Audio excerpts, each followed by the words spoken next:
नमस्कार मंडळी. तर आज आपण गावरान कैरीचं लोणच्याची रेसिपी जी आहे ती इथे तुमच्यासोबत शेअर करणार आहोत. तर ह्या मावशी आहेत आणि आज आपण त्यांच्याच हातचं लोणचं जे आहे इथे बघणार आहोत. तर बघा किती सुंदर असं हे चमचमीत आणि झणझणीत लोणचं जे आहे इथे तुम्हाला बघायला मिळत असेल. अगदी सोप्या पद्धतीने त्यांनी तयार केलेलं आहे आणि 2 दिवस झाले आपण लाईव्हमध्ये कैरीचं लोणचं करण्यापूर्वीची जी काही तयारी असते, मसाले असतात आणि भरपूर टिप ज्या आहेत त्या तुमच्यासोबत शेअर केलेल्या आहेत. तर प्लीज दोन्ही लाईव्ह जे आहेत तुम्ही नक्की बघा आणि अगदी गावरान पद्धतीने गावरान कैरीचं लोणचं जे आहे ते घरच्या घरी तुम्ही करू शकता. तर इथे बघा 3 किलोचं प्रमाण घेतलेलं आहे. 3 किलो कैऱ्या मी बाजारातनं घेऊन आलेली आहे आणि त्या कशा स्वच्छ करायच्या हा सुद्धा मी लाईव्हमध्ये तुम्हाला सांगितलेलं आहे. आता ह्या कैऱ्या आपण मस्तपैकी अशा 4 फोडी करून घेऊन आलेलो आहोत आणि त्यामध्ये आपल्याला मीठ घालायचं आहे. तर मीठ मी अर्धी वाटी मीठ घातलं आहे आणि अर्धी वाटी मला हळद घालायची आहे. आता या फोडीला छान मीठ आणि हळद लावून आपण मिक्स करून घेतलेलं आहे. तर इथे तुम्ही बघू शकता अशा पद्धतीने आपल्याला कैरी फोडून आणल्यानंतर त्यावरती हळद आणि मीठ लावून छान मिक्स करून ठेवायचं आहे.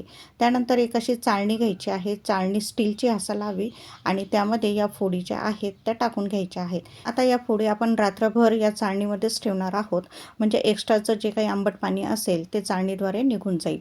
तर अशा पद्धतीने तुम्हाला या फोडी हळद मीठ लावून रात्रभर चाळणीमध्ये ठेवायचं आहे. तर इथे झाकून ठेवल्यानंतर तुम्ही सकाळी बघू शकता. बघा इतकं पाणी निघलेलं आहे. तर अशा पद्धतीने तुम्ही हे जर लोणचं तयार केलं तर अजिबात खराब होणार नाही. आता हे आपल्या फोडी तयार झालेल्या आहेत आणि याच्यासाठी मी तुम्हाला साहित्यसुद्धा सांगत आहे. तर हे सर्व साहित्य जे आहे मी लाईव्हमध्ये तुम्हाला अगदी व्यवस्थित सांगितलेलं आहे. फक्त त्यामध्ये आपण लसूण सांगितलेला नव्हता, कारण इथे आपण लसूण टाकून करणार आहोत. तर इथे बघा बडीशोप आहे, मिरे, लवंग, तिखट, कलोंजी आहे, त्याचबरोबर मेथीदाणा आहे, हळद आहे आणि असं हे साहित्य जे आहे ते आपण तयार करून ठेवलेलं आहे. तर हे साहित्य तुम्हाला बघायचं असेल अगदी व्यवस्थित तर आपला लाईव्ह झालेला आहे. तो लाईव्हमध्ये तुम्हाला मी अगदी प्रमाणबद्ध सांगितलेलं आहे. तर अशा पद्धतीने आपलं हे साहित्य इथे मी तयार करून घेतलेलं आहे आणि आता आपण लोणचं तयार करणार आहोत. तर आता मावशीसुद्धा तयार झालेले आहेत लोणचं करण्यासाठी आणि त्यांनी बघा एका प्लेटमध्ये अर्धी वाटी लवंग, अर्धी वाटी मिरे आणि अर्धी वाटी बडीशोप असा अंदाजे साहित्य जे आहे ते काढून घेतलेले आहे. तर इथे अर्धी वाटी त्यांनी कांद्याच्या बियासुद्धा घेतलेल्या आहेत आणि आता आपल्याला हे मिक्सरमधनं एक एक मसाला जो आहे तो तयार करून घ्यायचा आहे. तर सुरुवातीला आपण मिक्सरच्या भांड्यामध्ये अर्धी वाटी बडीशोप घातलेली आहे आणि त्यामध्येच आपल्याला कांद्याच्या बियासुद्धा घालायच्या आहेत. तर इथे तुम्ही बघू शकता सुरुवातीला मी पूर्ण वाटी मसाला दाखवलेला आहे, पण पूर्ण वाटी मसाला लागत नाही. त्यातनं सुद्धा त्यांनी अर्धा मसाला इथे घेतलेला आहे. तर इथे बघा बडीशोप आणि कांद्याच्या बिया ज्या आहेत त्या मिक्सरच्या भांड्यात घातलेल्या आहेत. त्यानंतर इथे लवंग आणि मिरेसुद्धा त्यांनी मिक्सरच्या भांड्यात घालून घेतलेत आणि ते मसाला मी इथे तयार करून घेतलेला आहे. छान बारीक वाटून घ्यायचा आहे. त्यानंतर इथे आपण मेथीदाणा जो आहे तो सुद्धा कच्चाच घेतलेला आहे, त्याला भाजून वगैरे घेतलेलं नाही आहे आणि ते सुद्धा वाटून घेतला आहे. त्यानंतर मोहरीची जी डाळ आहे, आपली जी लोणच्यासाठी आपण डाळ वापरतो, तिलासुद्धा थोडंसं मिक्सरमधनं फिरवून घेतलं आहे. त्यानंतर इथे आपण लसूण जो घेतलेला आहे अंदाजे बघा 2-3 कांड्या लसूण आहे त्यालासुद्धा क्रश करून घेतलेला आहे. आता इथे मी तुम्हाला सांगितलं होतं की आपल्याला अर्धा लिटर तेल लागणार आहे. तर त्यानुसारच मावशीने अर्धा लिटर तेल जे आहे कढईमध्ये गरम करण्यासाठी ठेवलेलं आहे. तर आता इथे बघा त्या आपल्याला सांगत आहे की यामध्ये काय काय साहित्य लागतं आहे, पण त्यांना इतकं लवकर सुचत नाही म्हणून मी हा लाईव्ह जो आहे तो न करता अगदी त्यांचा व्हिडिओ तयार केलेला आहे. तर इथे बघू शकता ते आपल्याला सांगताय की हे लोणचं जे आहे ते तुम्ही वर्ष, 2 वर्ष, 3 वर्ष अजिबात खराब होत नाही आणि व्यवस्थित खाऊ शकता. तर आता बोलण्याच्या गप्पामध्ये तेल छान गरम झालेलं आहे आणि त्यांनी गॅसवरनं तेल जे आहे ते खाली काढून घेतले. त्यामध्ये मस्तपैकी बारीक केलेला लसूण जो आहे किंवा ठेचलेला लसूण आहे तो इथे घालायचा आहे. लसूण थोडासा जाडसरच कुटून घ्या किंवा मिक्सरमध्ये ऑन ऑफ करून तो जाडसर फिरवून घ्या. तर इथे बघा गरम तेलामध्ये मस्तपैकी त्यांनी लसूण घातलेला आहे आणि त्यानंतर त्यांनी आता मेथीची पूड घातलेली आहे. तर बघा गरम तेलामध्ये आपण मेथीची पूड घातल्यामुळे ती कडू लागत नाही असं हे आजीनं मला सांगितलेलं आहे. तर अशा पद्धतीने बघा ही छोटीशी टीप आहे. लसूण घातल्यानंतर आपण मेथीची पूड जी आहे ती सुद्धा या गरम तेलामध्ये तळून घेतोय आणि मेथीचा जो कडवटपणा आहे तो सुद्धा कमी होतो. तर अशा पद्धतीने आपल्याला हा मसाला जो आहे ते तयार करायचा आहे. आणि ते तुम्ही बघू शकता त्यांनी अगदी 2 ते 3 चमचे हिंगसुद्धा या गरम तेलामध्ये घातलेलं आहे. आता त्यानंतर आपण इथं बडीशोप, खडे मसाले आणि कलुंजी याचं जे पावडर आहे ते सुद्धा त्यांनी या तेलामध्ये घातलेलं आहे.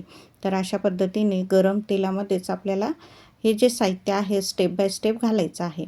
तर इथे बघू शकता आता आपलं बडीशोप, कलुंजी आणि लवंग मिऱ्याचं पावडर जे आहे ते सुद्धा यात घातलेलं आहे. त्यानंतर त्यांनी अर्धी वाटी हळद घातलेली आहे. आता इथे आवडीनुसार तुम्हाला तिखट घालायचं आहे. तर इथे तुम्ही बघू शकता 1 वाटी आहे.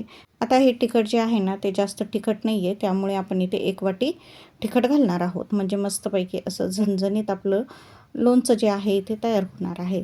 तर तुम्ही आवडीनुसार कमी जास्त तिखट घालू शकता. आता हे सर्व साहित्य घातल्यानंतर मस्तपैकी आपल्याला या तेलामध्ये एकजीव करून घ्यायचं आहे. इथे तुम्ही बघत असाल मावशी मस्तपैकी छान असं या तेलामध्ये मिक्स करून घेत आहे. आता त्यानंतर आपण इथे मोहरीची डाळ जी आहे ती सुद्धा यात घातलेली आहे. आता आपण सुरुवातीला मोहरीची डाळ थोडीशी ऑन ऑफ करून मिक्सरमधनं बारीक करून घेतलेली होती आणि तीच आपण आता याच्यामध्ये घातलेली आहे. त्यानंतर चवीनुसार मीठ घातलेलं आहे. अंदाजे अर्धी वाटी आपण मीठ यात घातलेलं आहे. तर हे सर्व मसाला जो आहे तो छान आता तयार झालेला आहे, बघू शकता. आणि किती सुंदर याला कलर आलेला आहे. तर याप्रमाणेच तुम्हाला सुद्धा अगदी साधा आणि सोपा मसाला तयार करून घ्यायचा आहे. तर इथे मावशी सांगत आहे की जर या पद्धतीने तुम्ही हा मसाला तयार करून घेतला तर तुमचं लोणचं जे आहे अतिशय चविष्ट, रुचकर आणि खूप छान अशा चवीचं गावाकडच्या पद्धतीने होणार आहे. तर इथे मसाला आम्ही एका प्लेटमध्ये काढून घेतला आहे, कारण आपल्याला यामध्ये कैरीच्या फोडी ज्या आहेत त्या घालायच्या आहे. आता त्या कैरीच्या फोडी घालताना सुद्धा ज्या काही जाड कोय असते तर ती इथे घालायची नाही आहे. तर इथे बघू शकता मावशी मस्तपैकी अशा फोडी ज्या आहेत त्या कोयीपासून वेगळ्या करून घेत आहे, कारण त्यांच्या म्हणण्यानुसार लोणच्यामध्ये जास्त कोयसुद्धा असायला नको. तर तुम्हाला जर आवडत असेल तर तुम्ही अगदी सहज घालू शकता. आता ह्या सर्व फोडी घालून झाल्यात आणि त्या मस्तपैकी आता मिक्स करून घेत आहे मसाल्यामध्ये. तर या पद्धतीने छान मोठी प्लेट घेऊन त्यामध्ये या फोडी ज्या आहेत या मसाल्यामध्ये मिक्स करून घ्यायच्या आहेत. तर बघा किती सुंदर असा मसाला या फोडीला लागलेला आहे आणि लोणचंसुद्धा किती छान असं चमचमीत आपलं झालेलं आहे. तर बघा अशा पद्धतीने अगदी व्यवस्थित प्रत्येक फोडीला हा मसाला इथे लावून घेतलेला आहे आणि अगदी परफेक्ट आपला मसाला झालेला आहे. तुम्ही सुद्धा नक्की या पद्धतीने हा मसाला तयार करून बघा आणि असं गावाकडचं गावरान लोणचं जे आहे ते इथे तयार आहे.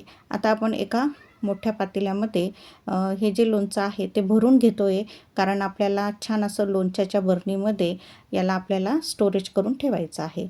तर इथे बघा मधातच मुलगी आलेली आहे आणि तिला थोडीशी फोड जी आहे खावीशी वाटते आहे. तर मावशीने सुद्धा अगदी सहज फोड दिलेली आहे. त्यानंतर आपण एका पातेल्यामध्ये हे सर्व लोणचं जे आहे ते व्यवस्थित काढून घेतो आहे. आता आपण लोणच्याची बरणी कशी तयार करायचा याचासुद्धा लाईव्ह मी घेतलेला आहे आणि तो लाईव्ह तुम्ही आपल्या चॅनलवरती बघू शकता. तर अशा पद्धतीने बघा मी लवंग आणि हिंगाची याला थोडीशी वाफ देऊन घेतली आणि मस्तपैकी ही लोणच्याची बरणी जी आहे ती इथे तयार करून घेतलेली आहे. तर याचा लाईव्ह आपल्या चॅनलवरती आहे, तो तुम्ही व्यवस्थित बघा आणि याच पद्धतीने हे जे टिप्स फॉलो करून अगदी वर्ष 2 वर्ष टिकणारं लोणचं तयार करा.